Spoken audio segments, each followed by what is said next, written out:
were killed. Although Prime Minister Margaret Thatcher escaped injury, police are refusing to comment on the Times report, which said British armed forces had sent a warning to police stations nationwide. There's a glimmer of hope in the talks aimed at ending Britain's 7-month-old mine strike. Both sides talked for a third straight day, with National Coal Board Chairman Ian McGregor saying he was encouraged, but that was a beginning of an understanding of realities. But he added that the government is not prepared to change its position. The talks are to resume on Monday.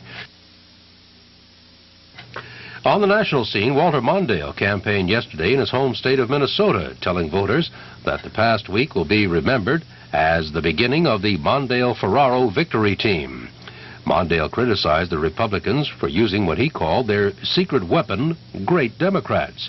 He called President Reagan's whistle-stop train trip through Ohio on the same Pullman car that Harry Truman once used the great train robbery.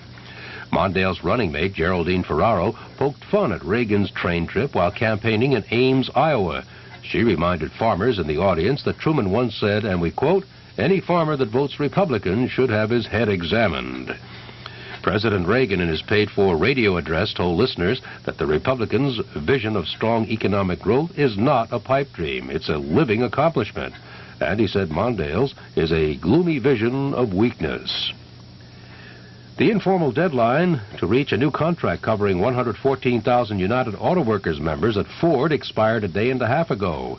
United Auto Workers President Owen Bieber met with Ford Chairman Philip Caldwell in Dearborn, Michigan last night, but there is still no agreement.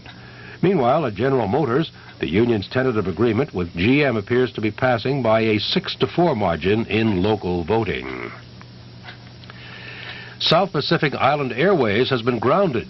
The Federal Aviation Administration said one reason is the recent incident in which a passenger jet strayed near Soviet airspace, but it says the airline was under investigation before then.